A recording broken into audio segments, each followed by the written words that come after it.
Doctor BR. അംബേദ്കറെ അവഹേളിച്ച അമിത്ഷായ്ക്കെതിരെ പ്രതിപക്ഷ ബഹളത്തെ തുടർന്ന് ഇരുസഭകളും പിരിഞ്ഞു. വിവരങ്ങളുമായി അബ്ദുൾ റഷീദ് ചേരുന്നു.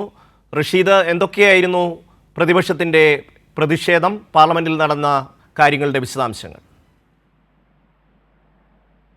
ഷമി, പാർലമെന്റിലെ ഇരുസഭകളും ഇന്നും പ്രക്ഷുബ്ധമാകുന്ന കാഴ്ചയാണ് ഉണ്ടായത്. ആഭ്യന്തരമന്ത്രി അമിത്ഷായുടെ അംബേദ്കർ പരാമർശത്തിനും പിന്നാലെ ഇരുസഭകളിലും പ്രതിപക്ഷ എംപിമാരും ഇന്ത്യ സഖ്യത്തിലെ എല്ലാ എംപിമാരും വലിയ രീതിയിൽ പ്രതിഷേധമുയർത്തി. ഇതിനെ തുടർന്ന് ഇരുസഭകളും നാളത്തേക്ക് പിരിയുകയുണ്ടായി. കഴിഞ്ഞ ദിവസം രാജ്യസഭയിൽ നടന്ന ഭരണഘടനയ്ക്ക് മേലുള്ള ചർച്ചയ്ക്കിടെയാണ് ആഭ്യന്തരമന്ത്രി അമിത്ഷാ അംബേദ്കറിനെ അവഹേളിക്കുന്ന രീതിയിലുള്ള പരാമർശം നടത്തിയത്.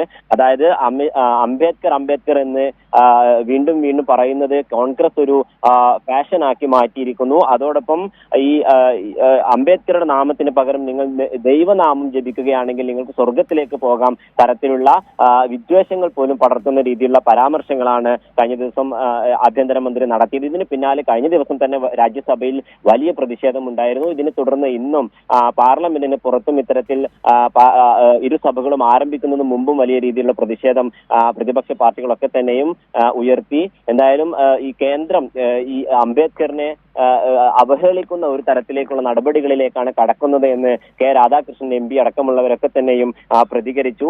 ഇന്ന് 2 മണിക്ക് ശേഷം വീണ്ടും സഭ ആരംഭിച്ചപ്പോൾ ഇത്തരത്തിൽ വലിയ പ്രതിഷേധം തന്നെയാണ് പ്രതിപക്ഷ പാർട്ടികളൊക്കെ തന്നെയും എംപിമാരൊക്കെ തന്നെയും ഉയർത്തിയത്. ഇതിന് പിന്നാലെയാണ് ഇപ്പോൾ നാളത്തേക്ക് സഭ പിരിഞ്ഞിരിക്കുന്നത്. ഷമി, അബ്ദുൾ റഷീദാണ് പാർലമെന്റിലെ വിശദാംശങ്ങൾ നൽകിയത്.